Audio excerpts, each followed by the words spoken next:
Naglunsad ng panibagong polisiya ang GSIS para sa mga kawani ng gobyerno na makakatulong sa oras ng kanilang pangangailangan. Sa ilalim ng ginhawa Go, mabilis nang makakautang ang sinumang empleyado ng gobyerno sa pamamagitan ng loan on the go. Narito ang detalye ni Catherine Landicho. Inilunsad ng Government Service Insurance System o GSIS ang ginhawa Go, isang short-term microloan facility na layong magbigay ng mabilis, ligtas at abot-kayang pautang para sa agarang pangangailangan ng mga kawani ng gobyerno.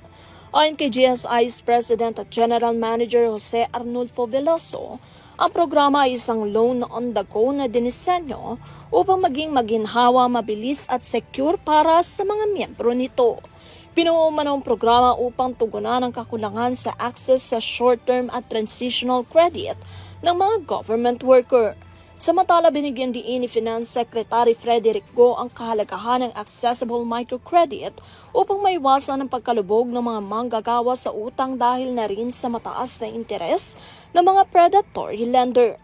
Sa panig naman ni GSIS Board Chairperson Rodolfo Del Rosario Jr., kinikilala ang programa ng pangangailangan ng mga miyembro sa agarang access sa kanilang credit upang maayos sa mapamahalaan ang kanilang pananalapi.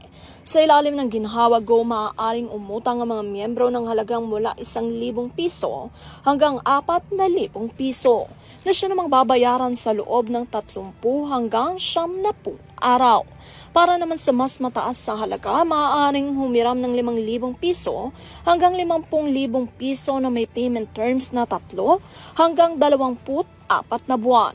Ang microloan tier ay nagpapahintulot ng pangungutang sa multiples na 1,000 piso na babayaran naman sa loob ng 1 hanggang 3 buwan, habang ang standard tier ay nasa multiples na 5,000 piso na may mas mababang termino ng pagbabayad.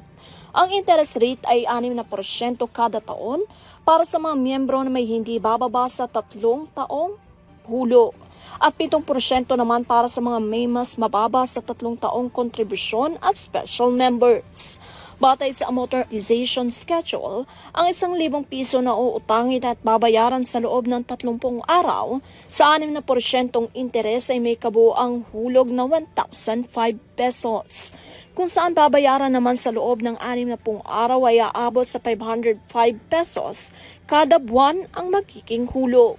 Ibabawas na agad ang interes at iba pang kaukulang bayarin tulad ng 1% service fee at loan redemption insurance o LRI.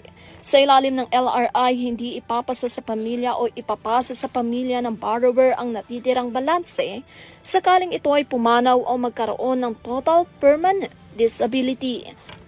Bukas ang loan program para sa mga aktibong miyembro na may hindi bababa sa 1 buwang hulog at maaari lamang na mag-apply sa pamamagitan ng GSIS Touch mobile application. Ayon sa GSIS, i-credited ang loan proceeds sa loob ng 24 hanggang 36 na oras matapos maaprubahan ng authorized approving officer. Papalitan ng ginhawa Grow ang naunang ginhawa Light na inaasang makikinabang dito mga bagong empleyado. Para sa TV News, Catherine Landichos, masaludo sa bawat Pilipino.